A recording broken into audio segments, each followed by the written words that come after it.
Anio alahady 9 septambra taona 2024 alahady fahadimy manaraka ny trinité zay mpanjinantsika sy iainantsika ny lohahevitra manao hoe miorina amin'ny finoana ny mpino ny sampanasa asa fitorinan'ny filazantsara no mitarika atsika ny amin'izao fanompo-pivavahana zao ko andeha ary iraintsika ny hira voalohany amin'ny fiarana fanampiny.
ho aminareo izay olona voantso malala ao amin'Andriamanitra ray sy voatahiry ho an'i Jesosy Kristy ampitomboina ho anareo anie ny famindram-po sy ny fiadanana ary ny fitiavana.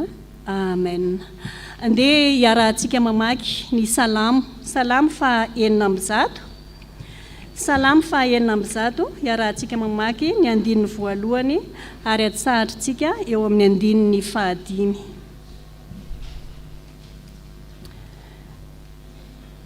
Rehefa hitantsika izany dia arahantsika mamaky amin'ny anaran'i Jesosy manao hoe: Aleluia, miderany Jehova fa tsara izy, fa mandrakizay ny famindram-pony. Iza no mahalaza ny asa lehibe ataon'i Jehova, na mahatonona ny fiderana azy rehetra, sambatra izay mitandrina ny mety ka manao ny marina mandrakariva. Jehova, tsarovy aho araka ny fankasitrahanao ny olonao, fangio amin'ny famonjenao aho, ahitako ny soa azo ny voafidinao, ifaliako amin'ny fifalian'ny ny firenenao, iravoravoko miaraka amin'ny lovanao. Amen. Raintsika ny hira voalahatra.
Sika tomboka ry Andriamanitra rainay be famindram-po, ry Jesosy zokinay be fitiavana, ry fanay masina mpampianatra sy mpananatra anay, misaotra noho ity fotoana izay nomenao anay indray ahafahanay midera sy manome voninahitra ny anaranao eto an-tranonao.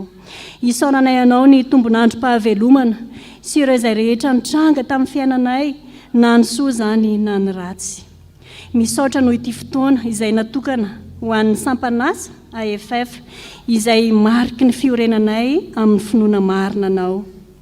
Misy ireo namanay ry Tombo izay tsy tonga eto noho ny antony maro.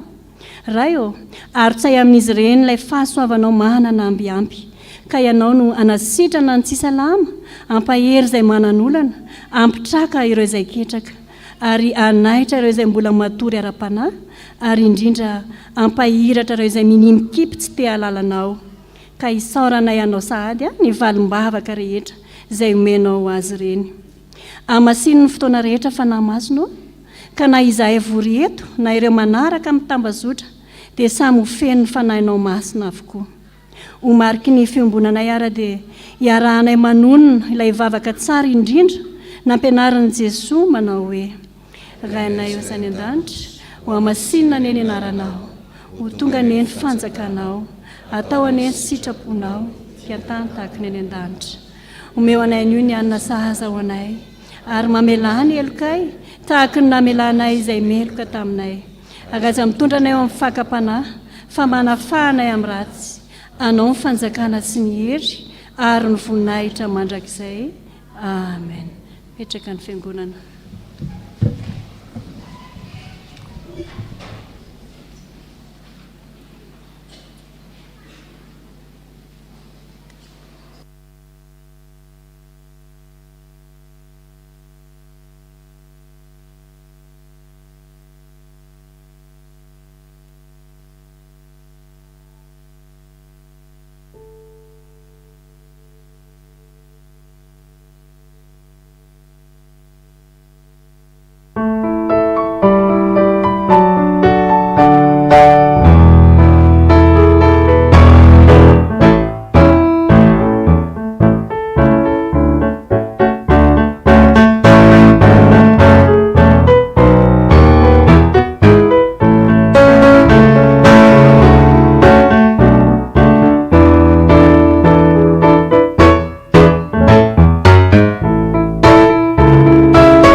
tonga eo amin'ny fotoanany ankizy sy ny tanora sika izao a, andao ny hoe sokafy ny baibolinareo ao amin'ny bokin'ny mpitoriteny. Mpitoriteny toko fahatelo a, ny andininy voalohany a, tapany voalohany, dia avy eo tohizantsika any amin'ny andininy fahafito, tapany faharoa. Mpitoriteny toko fahatelo a, ny andininy voalohany a, tapany voalohany a, sy ny andininy fahafito, tapany faharoa. Mpitoriteny zany a, aorian'ny salamo sy ohabolana. Salamo a, ohabolana, mpitoriteny. Dia mangataka ny ankizy sy ny tanora rehetra hitsangana, hivavaka isika. Andriamanitro, misaotra anao zahay a, satria nomenao izao fotoana izao indray a, hamantarana ny sitraponao. Fanahy masonao, hazavao ny sainay a, mba hatakaranay ny hafatra avy amin'ny soratra masina. Dia amin'ny anaranao Jesosy Kristy no anaovanay ny vavakay. Amen. Efa samy nahita an'ilay mpitoriteny daholo ve? Andao ara, hiarahantsika mamaky mafy amin'ny anaran'ny Tompo.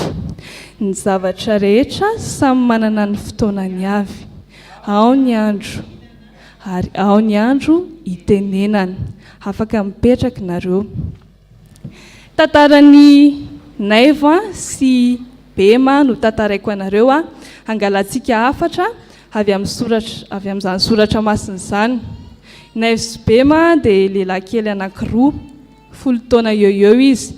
Mpiara-mianatra sekoly Alahady zareo a, dia mpiaraka mivavaka.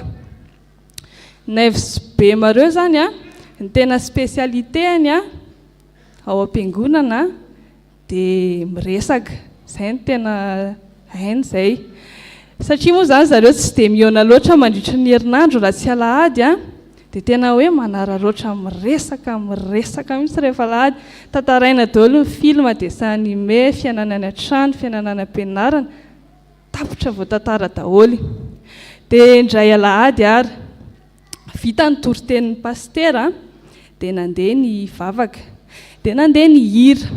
Dia teo amin'ilay hira no nandeha koa zany ny resaka zareo. Dia rehefa hira moa dia hitanareo ilay mafy be ilay feo an'ilay zava-maneno, dia mafy be koa ny feo antsika mihira.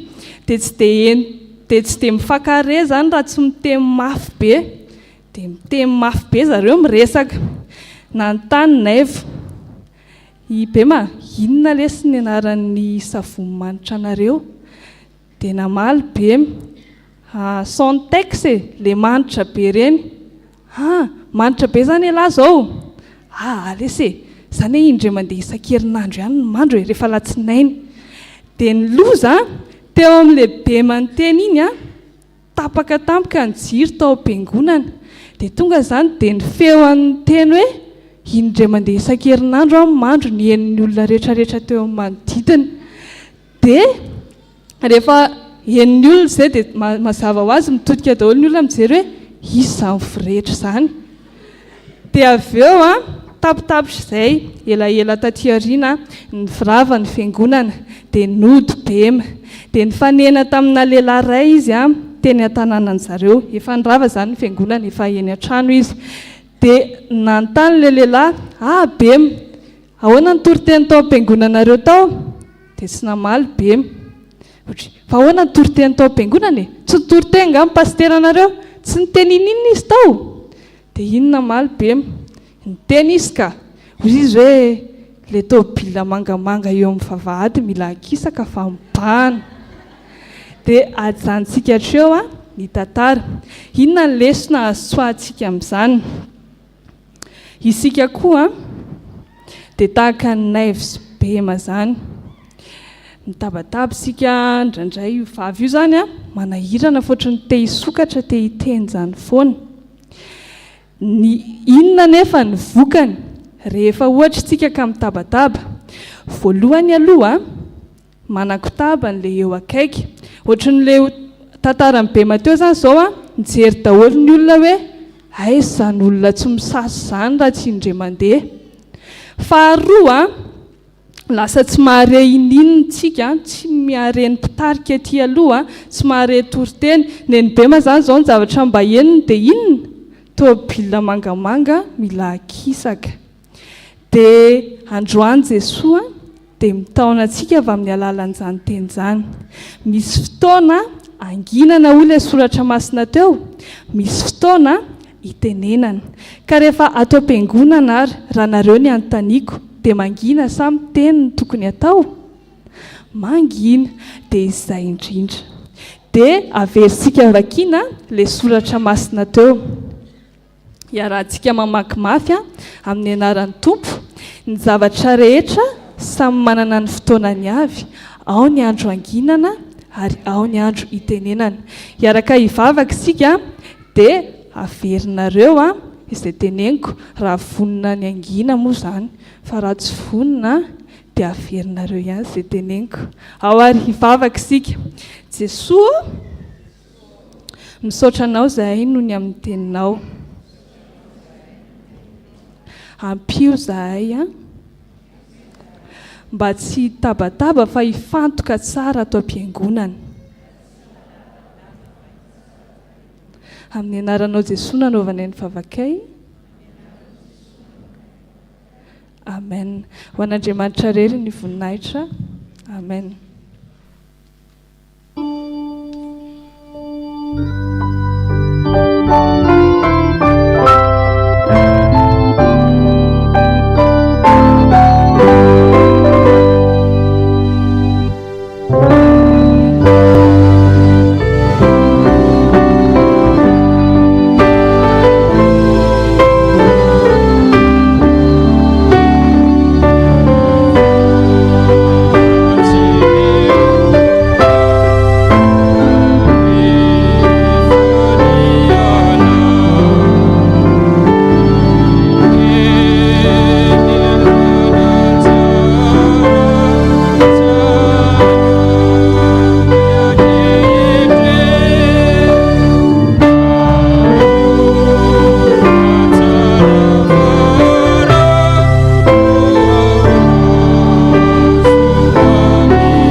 Maka ny soratra masina sy an'ny ten'Andriamanitra isika, ko andeha ho sokafantsika ny baibolitsika ao amin'ny bokin'ny Salamo.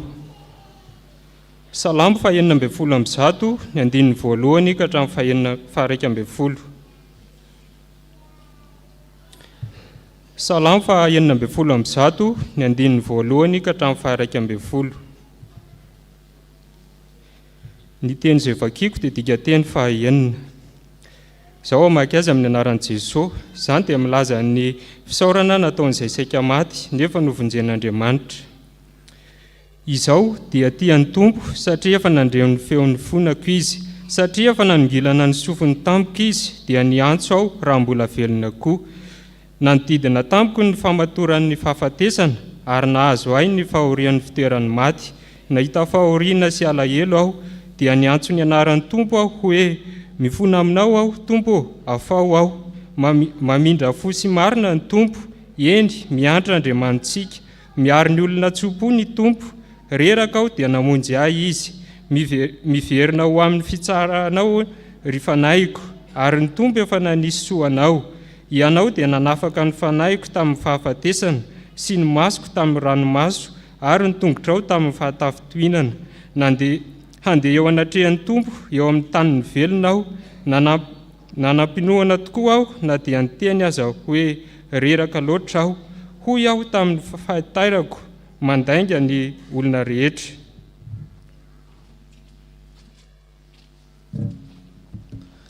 Asan'Apôstôly toko 420 ny 570 ka hatramin'ny 720. Asan'Apôstôly toko 420 ny 570 ka hatramin'ny 720.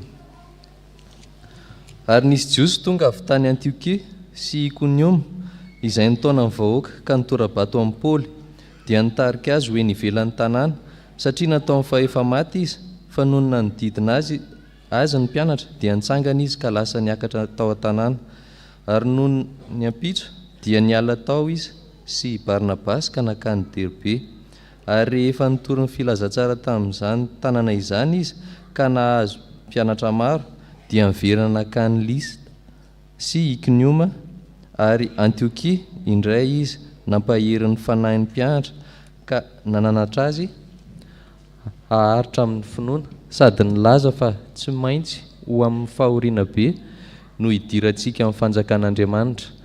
Ary rehefa nanendry ny loha olona teo amin'ny isam-piangonana izy dia nivavaka sady nifady hanina ka dia nanolotra azy ho an'ny tompo izay efa ninoany.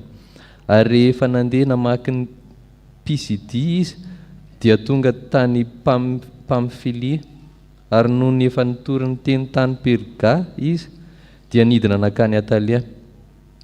Dia niondrana tsamokely niala teo izy ankany Antiokia izay efa nanolorana azy ho amin'ny fahasoavan'Andriamanitra ho amin'ny asa izay novitainy. Ary rehefa tonga tao izy ka namory ny fiangonana dia nilaza izay rehetra nataon'Andriamanitra taminy nombany azy sy ny namohany varavaram-pinoana ho an'ny jetilisa. Dia nitoetra elaela ihany tamin'ny mpianatra izy.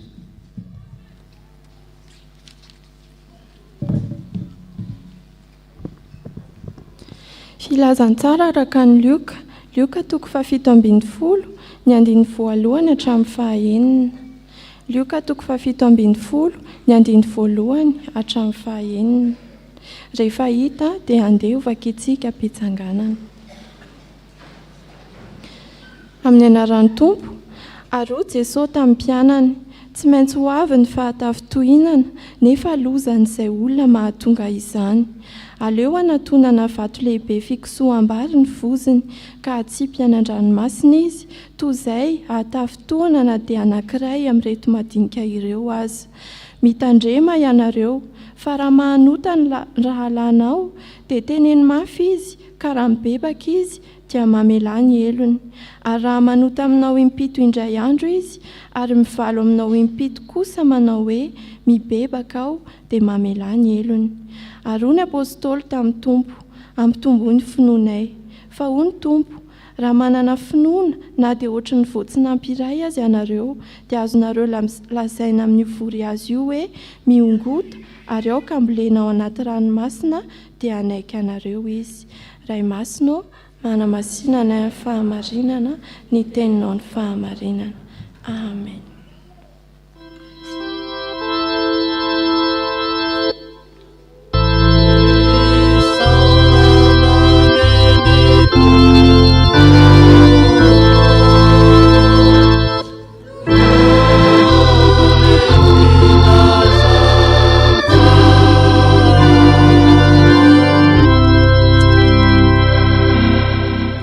Ivavaka sika tompoko ry Andriamanitra rainay ao misaotra anao zay fa avovaky teto ny teninao.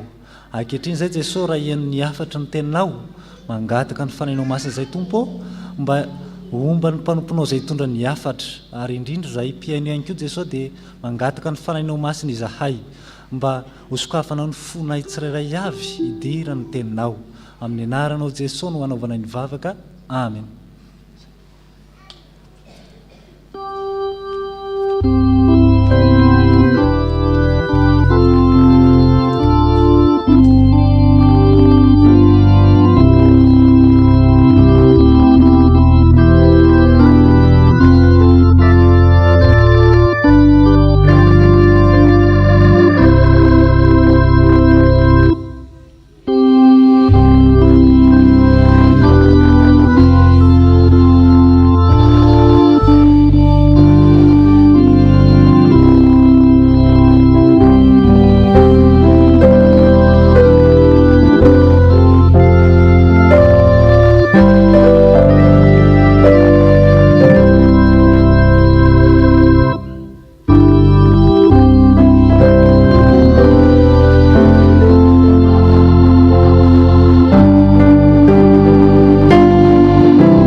malalin'Andriamanitra sady voantsony masina ho aminareo any ny fahasoavana sy ny fiadanana avy amin'Andriamanitra ray sy Jesosy Kristy Tompo. Amen. Manohy ny fandiniana ny lohahevitra manao hoe miorina amin'ny finoana ny mpino isika mandritra nyity Septambra ity. Ary ity alahady faharoa ity ry havana dia natokana hitondranam-bavaka ny sampanasa asa fitoriana ny filazantsara manerana ny sahin'ny 𝗧𝗥𝗜𝗔𝗏. Izany asa fitoriana ny filazantsara zany moa ry havana dia tsara mariana fa tena asan'ny fiangonana mihitsy zany, satria ny tompo tsy mamela ny mpanompo ny tomoemoepona fa tsy maintsy manao ny andro, tsy maintsy manao ny asa raha mbola atoandro ny andro. Koa raha ny antso antsika fiangonana izy dia tsy nanao hoe avia ka matoria, fa naniraka antsika kosa izy hoe mandehana ka mitoria. Noho izany ary havana malala andeha ary ny asan'ny apôstôly toko 4 ny andiny 7 ka hatramin'ny andiny 9 no angalantsika afatra ny amin'ity anio ity.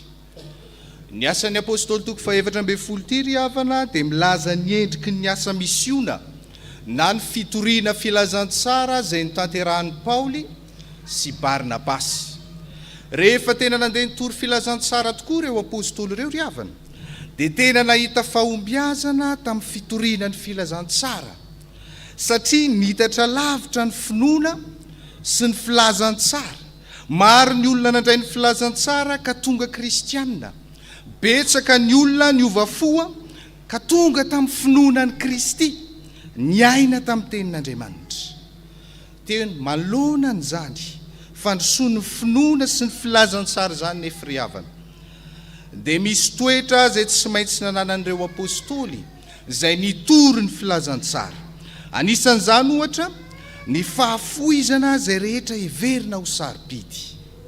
Ao anatiny ihany koa ny toetra mahay miaritra amin'ny lafiny rehetra, mahay misedra fahasahiranana ka mahatoky ny fitantanan'Andriamanitra sy ny fiomban'Andriamanitra mandrakariva. Ohatra zany i Paoly sy Barnabasy eto amin'ity perikôpantsika ity ry havana. Na misedra olana aza, na misedra fanenjehina, na misedra famonoana, dia mijoro ho vavolombelon'ny Kristy hatrany.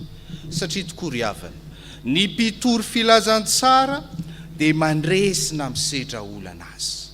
Ny mpitory filazantsara dia mandresy na misedra olana azy.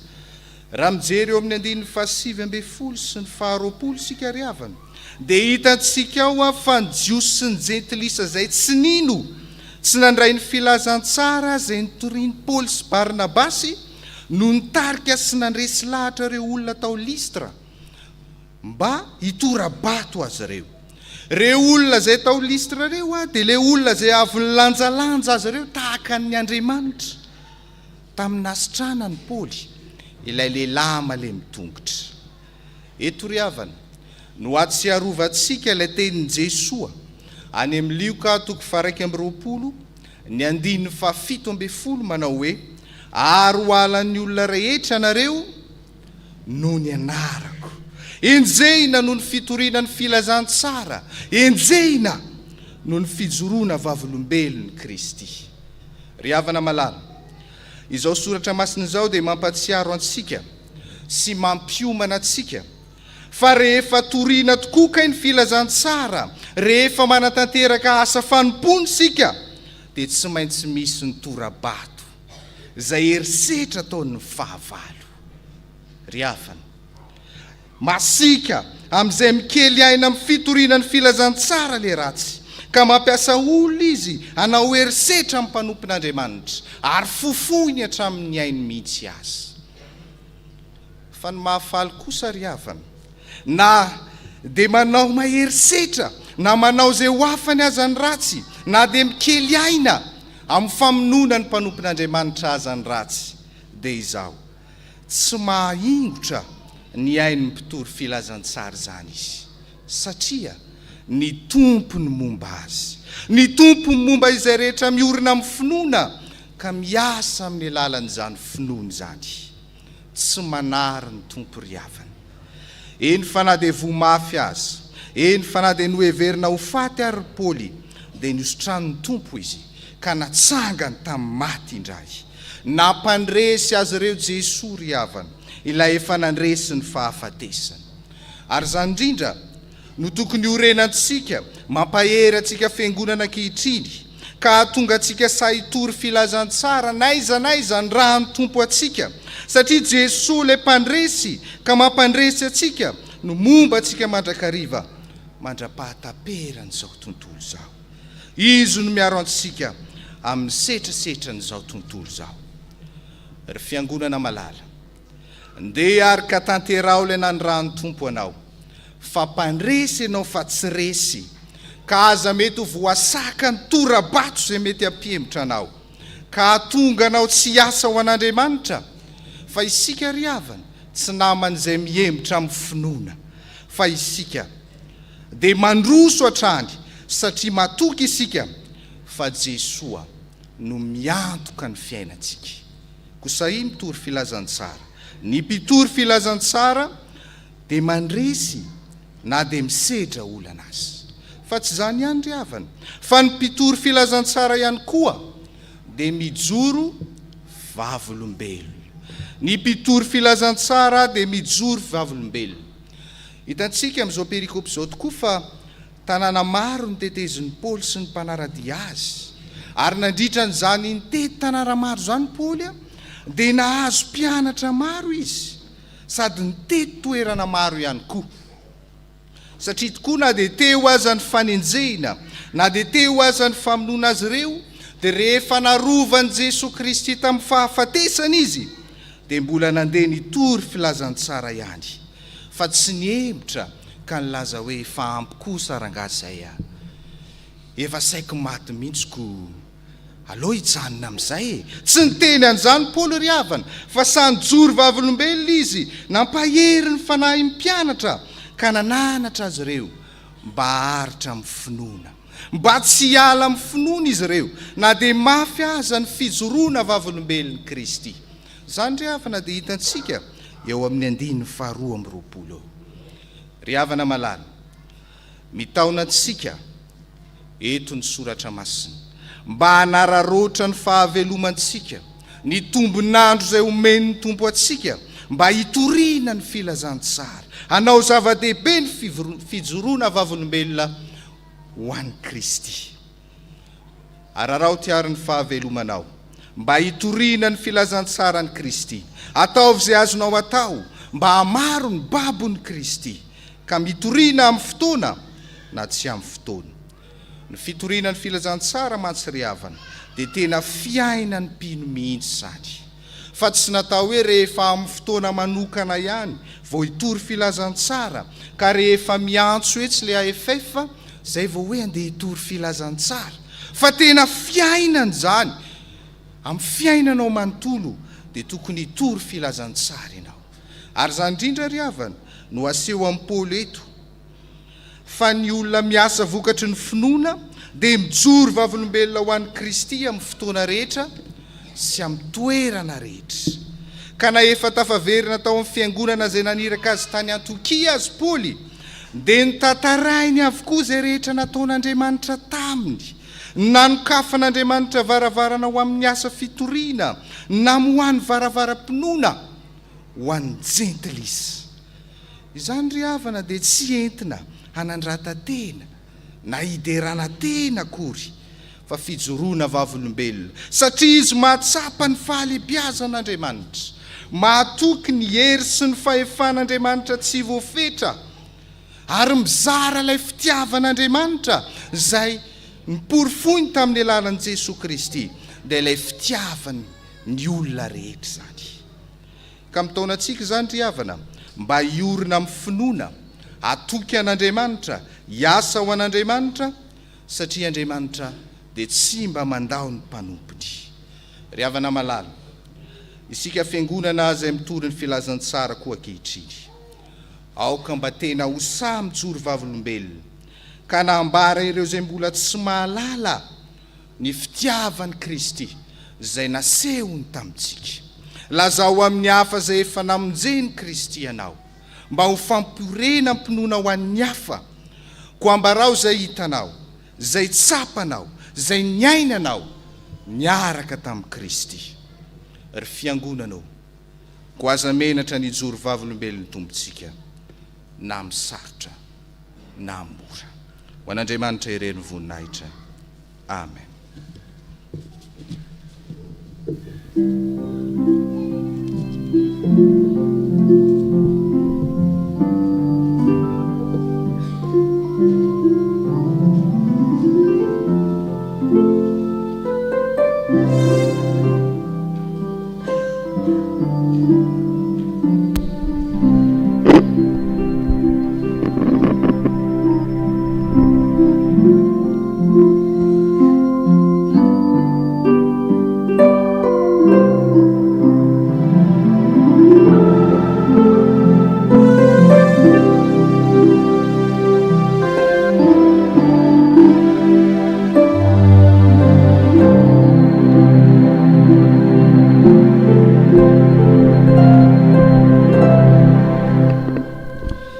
Dia iombona mivavaka isika rehefa. Ry Tompo Andriamanitra io, endre ny fitiavana ao anay, ka nambaranao taminay fa ny finoana tsy misy asa dia maty, ka nampatsiahivinao fa andraikitray fiangonana ny mitory filazantsara. Ko namisedra olana azy izahay no nierisetra n'ilay fahavalo, dia ianao Tompo Andriamanitray no miantoka anay, ka mampandresy anay, ka tsy natao hiemotra izahay fa natao androso amin'ny fijoroana vavolombelonao Kristy, ka hitaona ny hafa iorina amin'ny finoana, ka tsy kely soroka amin'ny asa fitoriana ny filazantsara, fa hianararoatra ny tombonandro omenao mba hitoriana izany filazantsara-nao izany. Tompo, manoloana izany anefa dia mahatsiaro menatra izahay noho ny fahadisoanay, mahatsiaro fampanota izahay, satria tsy samy joro vavolombelonao izahay.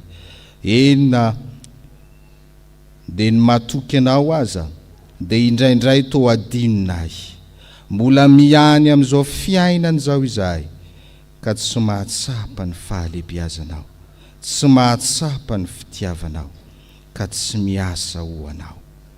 Mora tafitohina izahay, mora mankahala, tsy mahay mamela heloka, ka tsy miaina ilay fiainany mpandresy, ka mahay misedra fahoriana, tsy miemotra mitora-bato, ary mijoro vavolombelonao Kristy, na amin'ny fotoana na tsy amin'ny fotoana.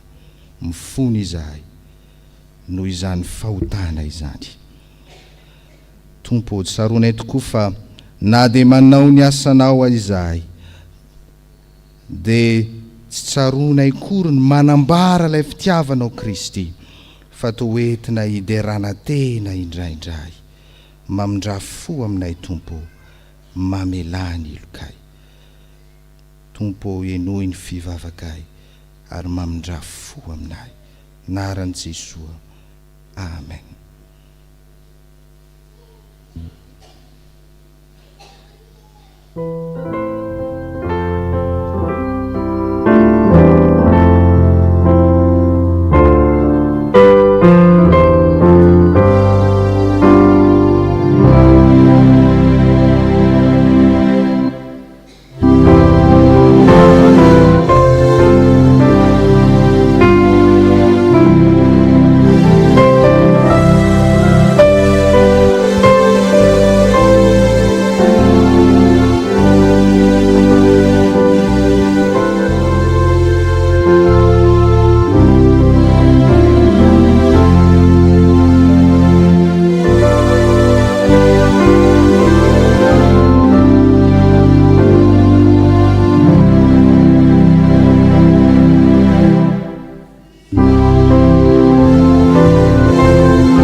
ry havana malala raiso ampifaliana sy amin'ny fanantenana eo ampitsanganana ny famelan-keloka azy eo omeny tompo atsika.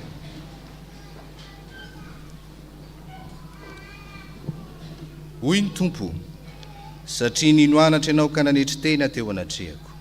Izao efa niaino, aza matahotra ianao, fa efa nanavitra anao aho, efa niantso ny anaranao aho. Ianao, izao dia izao mamono ny fahadisoanao, ary tsy hotsarovako ny fahotanao.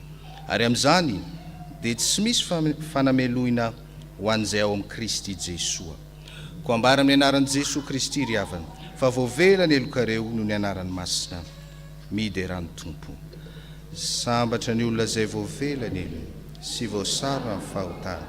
Sambatra ny olona izay tsy sainy Jehova eloka, ary tsy misy fitaka ny fanahy. Amen.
Vavaka isika ry havana.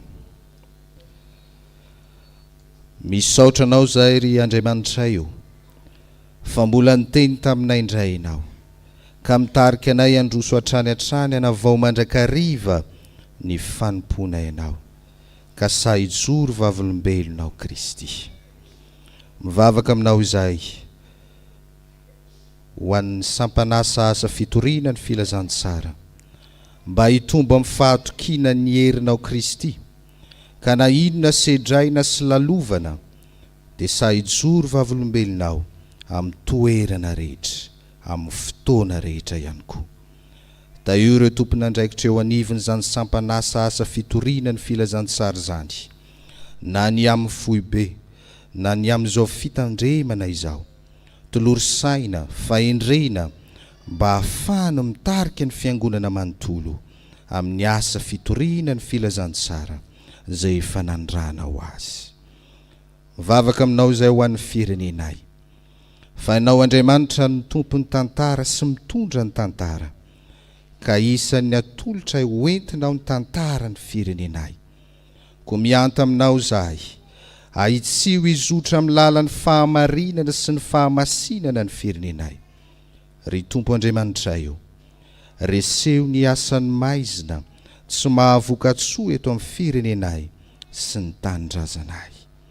Mivavaka aminao izahay, ho an'ny namanay, ho an'ny havanay, ho an'ny olom-pantatray, mpiara-miangona aminay, ao anatin'ny fahoriana sy ny fahasahiranana noho ny fahantrana. Ao anatin'ny fahoriana sy ny fahasahiranana noho ny rofo sy ny aretina. Maro ireo marary, na any amin'ny toeram-pitsaboana na any tokantrano.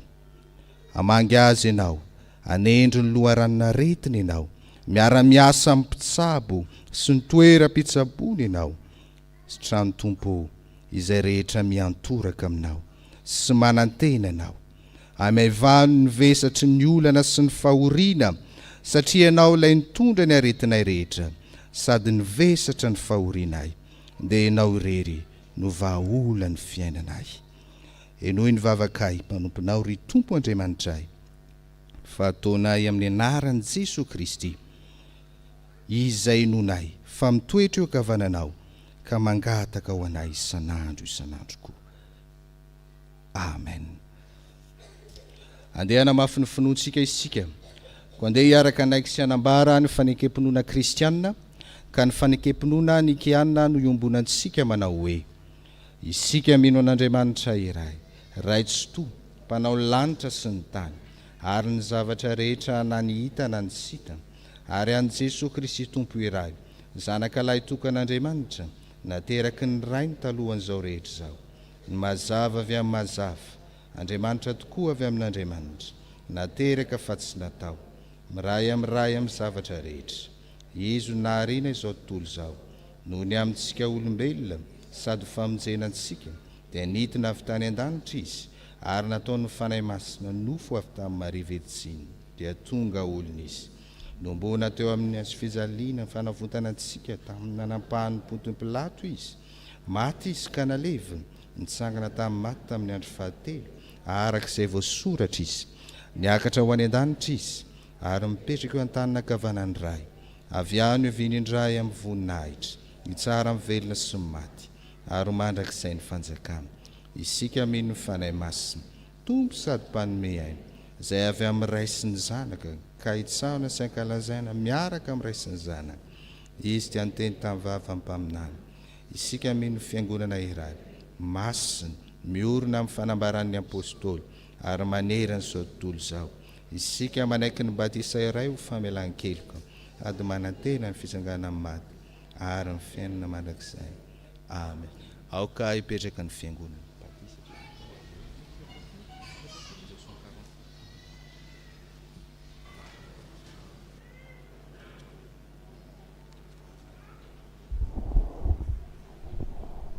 Ry havana malala, ampifaliana no andraisantsika ireto namantsika izay manavao fanoloran-tena manolotra ny zanany ho amin'ny Andriamanitra amin'ny alalan'ny sakramenta amin'ny batisa, ka andeha iraintsika nira 720 ka iroso etỳ anoloana izy ireo.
Araka nitatsika izao ry havana malala ampifaliana ny raisantsika ireto namantsika ireto izay anavao ny fanoloran-tenany amin'ny sy manolotra ny zanany ho an'Andriamanitra ho amin'ny alalan'ny sakramenta ny batisa. Enoy ara ny tenin'ny soratra masina norenana ny fanatrehana ny sakramentan'izao batisa izao. Hoy ny soratra masina: efa nomenay ny fahefana rehetra any an-danitra sy etỳ an-tany, koa mandehana ianareo dia ataovy mpianatra ny firenena rehetra, manao batisa azy amin'ny anaran'ny Ray sy ny Zanaka ary ny fanahy masina, sady mampianatra azy hitandrina izay rehetra nandidiko anareo. Ary indro izao momba anareo mandrakariva ambara-pahatonga fahataperan'izao tontolo izao. ary ahoroko ny fanekeko ho amiko sy ho aminao mba amin'ny taranaka mandimby anao hatramin'ny taranaka fara mandimby ho fanekena mandraka izay mba ho Andriamanitra ao sy ny taranaka ao mandimby ianao ao. Ary tao aminy koa no namorana anareo tamin'ny famorana tsy nataony tanana, tamin'ny fanesorana ny tenany nofo dia tamin'ny famoran'i Kristy, fa niara-ny levina tamin'ny anareo tamin'ny batisa izay niaranareo natsangana tamin'ny koa no ny finoana ny asan'Andriamanitra izay nanangana azy tamin'ny maty. Fa ianareo rehetra dia zanak'Andriamanitra amin'ny finoana ny Kristy Jesosy, fa na iza nareo no nanao batisa ho an'i Kristy dia nitafy an'i Kristy. Tsy misy intsony na jiosy na grika na andevo na tsy andevo na lahy na vavy, fa iray ihany ianareo rehetra ao amin'ny Kristy Jesosy. Noho izany ry havana malala, ray aman-dreny niteraka sy ny mpiantoka ny zaza, misy fanekena ataonareo tanatren'Andriamanitra sy ny fiangonana. Momanolotra ity zaza ity ho an'Andriamanitra raintsika va ianareo? Eny tompoko. Ekenareo va nijoro amin'ny teny na amin'ny asa ho mpanompon'Andriamanitra matoky mba hahatonga anareo ho fianarana ho an'ity zaza ity amin'ny androm-piainany rehetra? Eny tompoko. Ekenareo va ny hatanteran'ny fiangonana ho an'ity zaza ity, ny fitezana rehetra araka ny filazantsara tokony atao aminy mba hitombony amin'ny fahalalana izao fanomezam-pahasoavan-dehibe raisiny avy amin'Andriamanitra izao sy fanekena an Jesosy ho tompo mba hahazahoany ery andavan'ny asan'ny satana rehetra? Eny tompoko. Vonona ny vavaka ho azy sy ampianatra azy vavaka ka ampiditra azy ho mpianatra sekolady va ianareo? Eny tompoko. Ekenareo va ny ampianatra azy ny anton'izao fanaova batisa izao ary anao izay atonga azy ho mpandray ny fanasan'ny tompo? Eny tompoko. Mahena anareo Andriamanitra koa zao dia mangataka anareo todika any amin'ny fiangonana anambara ny fanekenareo.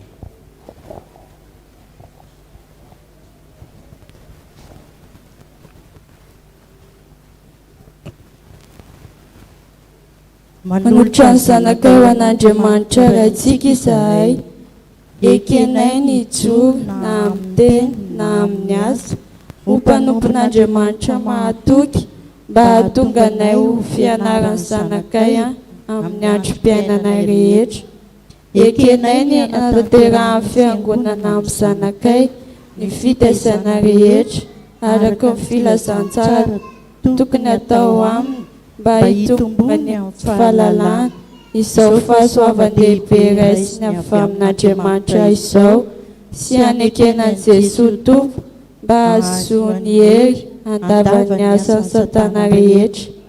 Von'ny vavaka ho azy sy hampianatra azy hivavaka ka hampiditra azy ho mpianatra sekoly alahady izahay.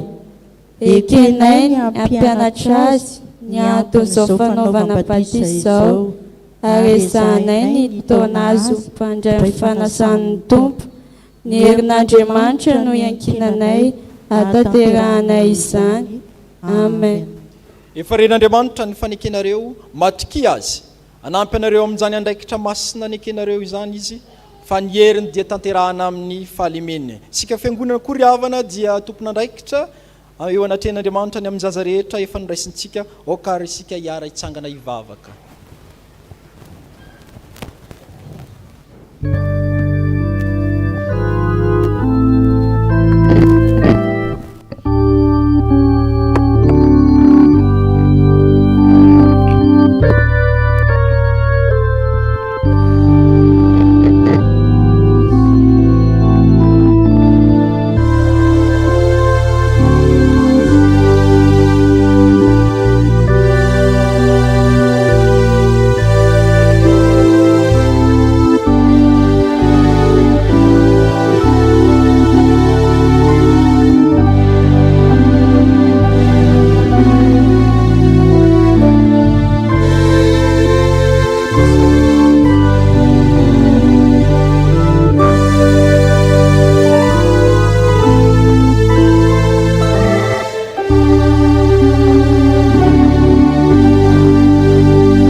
aoka hivavaka isika. Andriamanitra raitsotoa, tia dia tianay tokoa ianao, ary ny fitiavanao dia mialoha mandrakariva ny fitiavanay ianao. Tsaroanay izao ny didin'i Jesosy Kristy tomponay sy ny teny fampanantenana nomeny tamin'ny nanorenany ny sakramentany batisa. Ko mitalao aminao zahay raha io, manatrehanay. Aoka ny fanainao masina no mehery ny asa tanterany eto ampanaovana izao batisa ao. Rano mamelombelona ny zavaboary ity, ary manasa ny lotony nofo, mba ho famantarana ny fanadiovana anay ho amin'ny fiainana vaovao amin'ny Kristy ane izao. Ity zaza atao batisa ity ane, ho voaray mandrakizay ao amin'ny fanekenao. Ampitafio ny zanakao izy, ary ampiraiso endrika aminy, no ny asa ny fanainao masina, mitarika azy isan'andro ho amin'ny voninahitra ao mandrakizay. Falo misotranao zay Tompo, fatanteraka ny faniriny reto ray aman-dreny reto, miombinainao amin'ny Jesosy Kristy ny zanany, ka isan'ny vahoaka ny fanjakan'Andriamanitra, ny angatahany fiangonana, dia nitehirizanao ity zaza ity eo ambany fahasoavanao, ka mba hampaharitra azy hatramin'ny farany amin'ny fivavahana aminao, ampiony ray aman-dreny sy ny mpiantoka, mba azony manatanteraka ny fanekenina taony teo anatrehanao, ombany fahasoavanao ane izy. Ny ezaka rehetra ataon'ny fianakaviana sy ny ray aman-dreny ary ny fiangonana amin'ny fitezana ity zaza ity. Angatanay amin'ny anaran'i Jesosy Kristy izany. Amen. Aoka hipetraka ny fiangonana.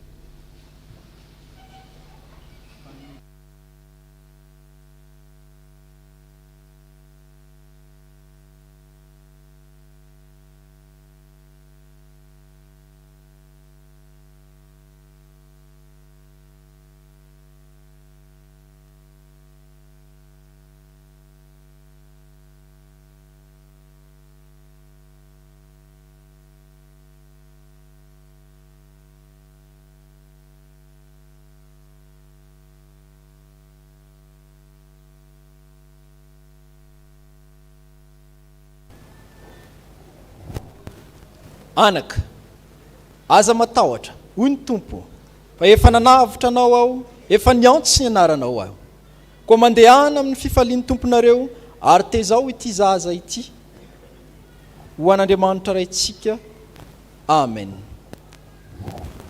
Ataontsika ny hira raika amin'ny 370 amin'ny rakom-pahasoavana, azo toerana ianareo.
Dia tonga amin'ny fotoana izay ilazana ny raharahany fiangonana.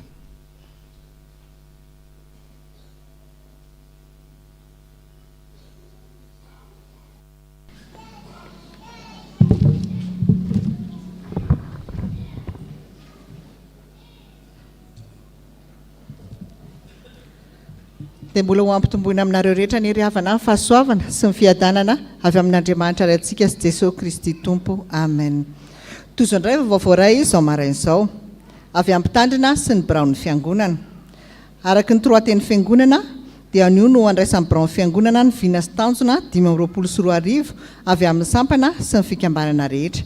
Koa iangaviana isika rehetra izay mbola tsy nandefa izany anatitra izany eo amin'ny bureau secrétariat na andefa izany mailaka. Alahady ny sampanasa asa fitoriana filasan-tsara manerana ny sahan'ny 𝗧𝗥𝗜𝗔𝗏 ny anio ny rakitra faharoa anio dia atolotra ny sampanasa asa fitoriana filasan-tsara eto amin'ny fiangonantsika. Isy ny fivoriana iarahan'ny mpihevitra amin'ny rahavavy katolika amin'ny alarobia 12 septambra 2024 amin'ny 10:00 eto am-piangonana. Entanina isika mpihevitra rehetra natrika izany fa zava-dehibe nodiniana. Misy ihany koa ny cancer miala rekoto mamonjy izay karakarainy avy eo amin'ny chapelle militaire nanisana anio tolakandro eto amin'ny fiangonantsika. Manasantsika izy ireo amin'izany mbola misy ny tapakila izay azo jifaina. Aorian'izao vaovao zao dia reto avy no andray fitenenana. Ny avy eo amin'ny sampana sekoly-alahady, ny avy eo amin'ny 15 taona ny VFL ary ny avy eo amin'ny sampanasa asa fitoriana amin'ny filasan-tsara. Vaovao avy amin'ny sampana Dorcas. Ny sampana Dorcas dia andeha hanatanteraka antsakira fiderana anio hariva eny amin'ny 𝗧𝗥𝗜𝗏 Antanandrano fitahina. Ho fanohanana izany ny sampana Dorcas any an-toerana. Toy izao ny fandaminana mahakasika izany ny fiaingana amin'ny ray ora sasany tolakandro eto am-piangonana, ny fanamiana bobo vaovao. Mijanona vetivety ny sampana Dorcas aorian'ny fanompoam-pavahana anio maraina. Avy amin'ny sampana sekoly-alahady miverina ny ratsana tany ketsa anio tolakandro amin'ny 2 ora sasany. Taratasy fisaorana. Profesora 𝗧𝗥𝗜𝗡𝗜𝗏 Michel mianakavy sy ny fianakaviana manontolo dia manao etoana ny fisaorana mba hampakasitrahana feno ny fiangonana chapelle militaire Paibe sampana protestante, ny mpitandrina, ny tompona andraikitra rehetra, ny sampana samihafa ary ny kristianina tsirairay ny havana manjakaiza tonga ny dododo na ampahery azy ireo tamin'ny naomizan'ny malalany ramatoa 𝗧𝗥𝗜𝗏 vololony aina Jocelyne, mpanentana provincial ny renin-jaza anglikanina. Tsy voavalin'ny fianakaviana tompoko ny soa nataonareo fa ny tompoandriamanitra ne androtsaka amin'ny fahasoavany manana ambiampy aminareo ahatoto sanareo atsaka sy andavany ny asa fanompona ny antsony anareo tsirairay avy. Dia toy izay indray vaovao iray ry-havana voninahitra ho an'Andriamanitra ireriana.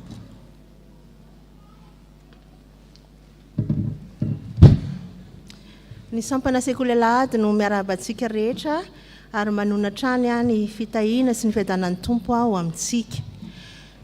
Mampafantatra izahay fa manomboka amin'ny alahady faharoa amby roapolon'ny volana septambra izao no fiverenan'ny ankizy rehetra indray ho amin'ny fampianarana sekoly-alahady.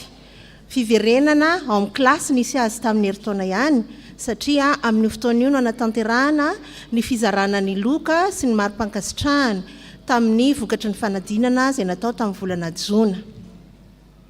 Ampatsahivana izany isika ray aman-dreny fa amin'ny 2 amby roapolon'ny volana septambra io dia ilaina ny fahatongavan'ny ankizy rehetra na nanao fanadinana izy na tsy nanao mba hiverina indray any amin'ny klasy nisy azy ireo tsirairay avy tamin'ny taona iny.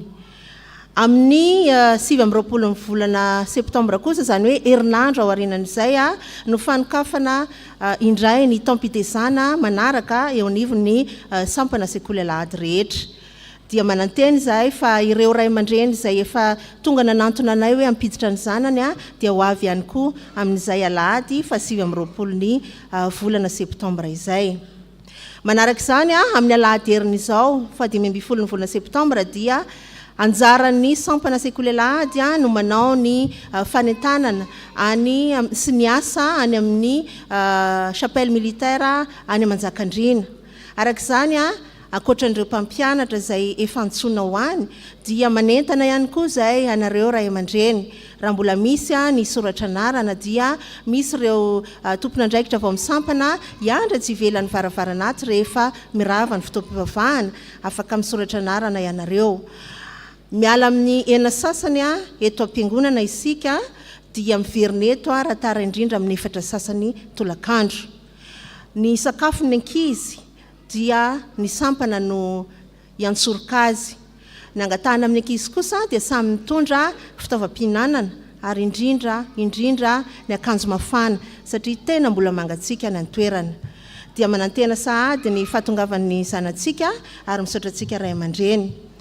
Ankoatran'izay dia entanina mpampianatra sekoly alahady fa hiara ho any amanjakandriana isika hanao ny asa fitoriana ary any ihany koa no andinitsika anomanantsika ny troateany sampana ho an'ny taona 2024 dia izay no vaovao veto aminay sampana sekoly alahady dia mankasitraka sahady amin'ny fiarah-miasantsika ray aman-dreny sy mpampianatra ho fampandrosoana ny sampana dia ho an'Andriamanitra voninahitra fa ho ampitombona amintsika trano kosa ny fiadanany. Misaotra tompoko.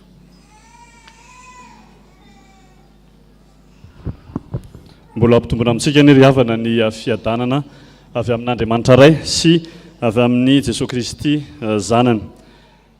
Ny fankalazana ny 12 taonan'ny vondrona fototra laika eto amin'ny fitezam-panahy miaramila ho an'ny protestanta Ampahibe dia maneho etona ny fisaorana an'Andriamanitra noho ny navitana ny ivon'ny fankalazana ary anatin'izany ihany koa no hitondrana ny fisaorana ho an'ny ministry ny folo alindasy ny ministra délégué ny gendarmerie sy ireo fitaliavana rehetra eo anivony ny etamajorony ireo tafika ary ny komandin'ny gendarmerie pirenena ny fiangonana izay tarihan'ny ray aman-dreny mpitandrina sy ny brom-piangonana izay tarihan'ny filohany ireo sampana velona rehetra eto amin'ny fiangonana ny VFL sy ny VPL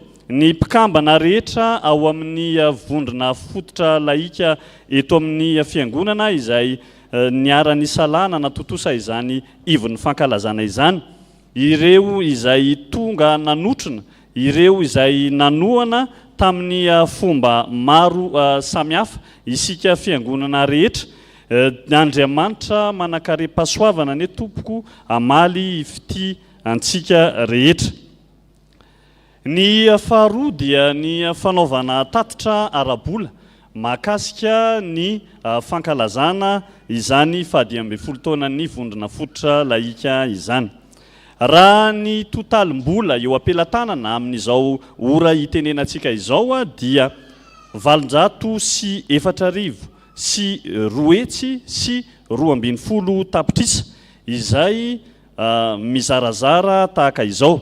Ny tamin'ny ivon'ny fankalazana dia nahazona 100 sy 4 hetsy sy 7 tapitrisa. Ny ezaka valopy fankalazana izay nandeha teny amintsika rehetra teny dia nahazona 500 sy 5 sy 1 hetsy sy 2 tapitrisa. Ny t-shirt sy ny polo sy ny saka kosa dia miiba 9 sy 7 sy 1 hetsy. Ary ny opération mamy sy masira dia 700 sy 5 sy 4 sy 2 hetsy. Ary nisy ny tolotanana avy amin'ny braon fankalazana izay mitentina 500 sy 3 sy 2 sy 5 hetsy sy 1 tapitrisa izay manome ilay totaly be 704 sy 2 sy 12 tapitrisa voalaza teo. Etya mpamaranana dia manantitra hatrany ny fanetanana indrindra ny amin'ny fanjifana ireo saka izay fona afaka hitondrantsika baiboly, misy ny vita amin'ny hoditra, misy ny vita amin'ny asy sy volory, ary ao ihany koa ireo t-shirt sy polo misy ny logon'ny fankalazana ny 12 taonan'ny vondrona fototra laika koa manentana antsika rehetra hiaraka entana iombi-tanana ho amin'izany asan'Andriamanitra izany. Izay ny fandraisam-pitenenana avy ety aminay braon'ny fankalazana ny 12 taonan'ny vondrona fototra laika koa dia misaotra antsika rehetra ho an'Andriamanitra irerany ny voninahitra.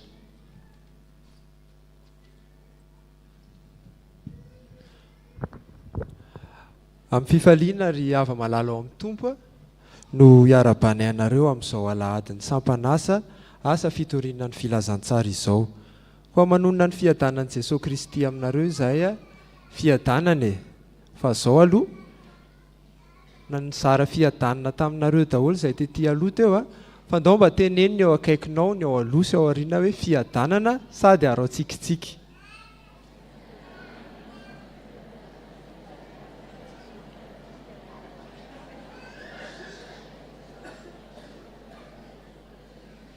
eny ary mijoro eto ny tenako a amin'ny anarany Brown Sampanasa ampafantatra antsika zany atao hoe Sampanasa asa fitoriana ny filazantsara.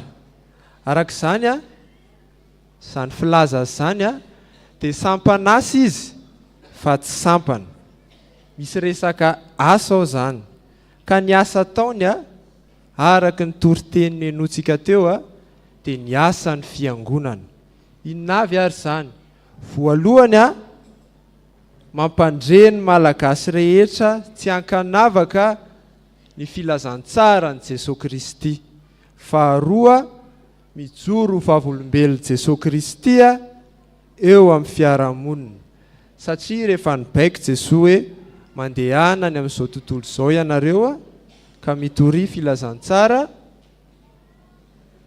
amin'ny olombelona rehetra dia tsy maintsy mandeha ny Sampanasa izany. Ary fahatelo farany a izy ihany koa no mandrindra ny asa fitoriana ny filazantsara tanterahan'ny fiangonana manontolo ny sampana ary ny fikambanana.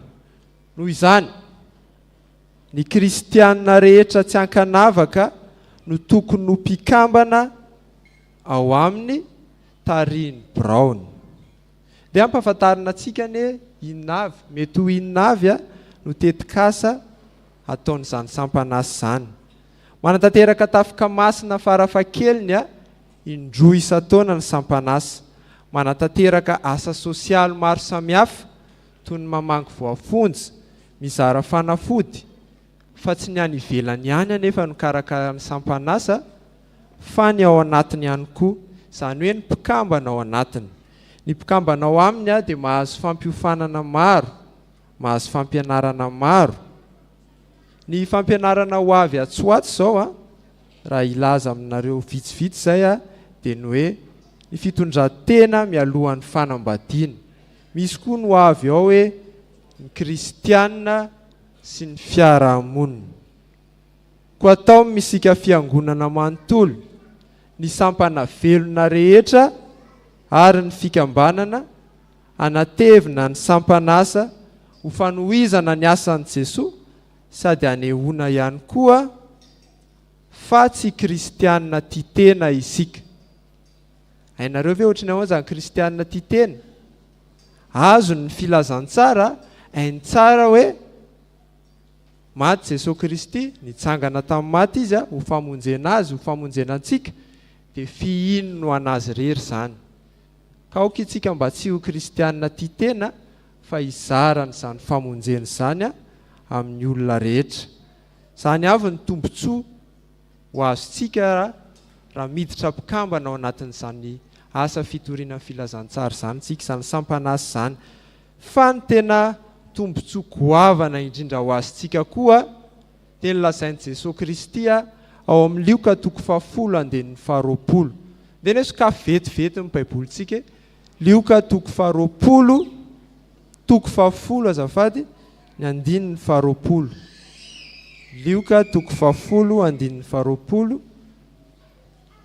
Rehefa samy nahita dia ho vakitsika izany amin'ny anaran'i Jesosy manao hoe kanefa aza mifaly ianareo satria manaiky ianareo ny fanahy fa mifaly satria voasoratra ny an-danitra ny anaranareo. Mazava be zany a fa voasoratra ny an-danitra ny anaranao a, ny anarako, ny anarantsika raha manao an'izany asan'i Jesosy Kristy izany. Ny fotoana fivoriana dia isaky ny alahady fahatelo amin'ny volana amin'ny 3 ora tolakandro. Alahady fahatelo amin'ny volana amin'ny 3 ora tolakandro ao amin'ny akany Soamiampita ao ambonin'ny Brown Pasteur ao misy azy. Ny fivoriana manaraka zany dia amin'ny alahady heriny, alahady fahaenina 12 ny volana Septambra. Amin'io ihany koa no fotoana fivoriam-ben'ny Sampanasa ary ankalaza ny 15 taonany a izany sampanasy zany amin'ny taona ho avy io ka raha te ho isany zany fankalazany zany ianao a dia midira sampanasa koa atao mary isika fiangonana iray manontolo ny sampanasa rehetra ny sampana rehetra ny fikambanana ho avy amin'io andro io ho avy anatevin-daharana ny sampanasa mila anao ny tompo a mila atsika ny tompo a mila anao ny fiangonana mila atsika ny fiangonana ho an'Andriamanitra irery ny voninahitra ho amintsika kosa ny fiadanany amen.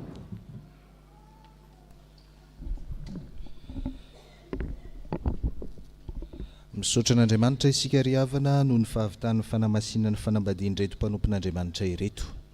𝗠𝗔𝗟𝗔𝗛𝗛 sy malala ny aina na soa orela. Lasa nanao voyage dia nosingamba. Ireto mpanompon'Andriamanitra ireto kosa dia hitondra ny fanambadiany amasinina eo anatrehan'Andriamanitra. 𝗧𝗥𝗜𝗔𝗛𝗔 𝗔𝗥𝗜𝗔𝗛𝗔𝗠𝗔𝗠𝗔𝗠𝗔 reo izy ireo rarosoanareo ny fiangonana mazo toerana tompoko. Farandry havana misy an'ity solomaso manja kely tia very tany hoany ka izay tompony zany a dia mba maka an'tia ao amin'ny biraon'ny sekretaria. Andeha tanteraka ny rakitra isika.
antsika ny era mialoha sy aoriany tsodrano.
raiso amin'ny finoana riavana ny tsodrano izay atolotra ho anareo amin'ny anaran'ny tompo fa ho tanteraka aminareo izany. Ny fiadanan'Andriamanitra izay mihoatra noho ny fahalalana rehetra hiaro ny fonareo sy ny hevitrareo ao amin'ny fahalalana sy ny fitiavana an'Andriamanitra sy Jesosy Kristy zanany tompontsika. Amen.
Petraka ny fiangonana.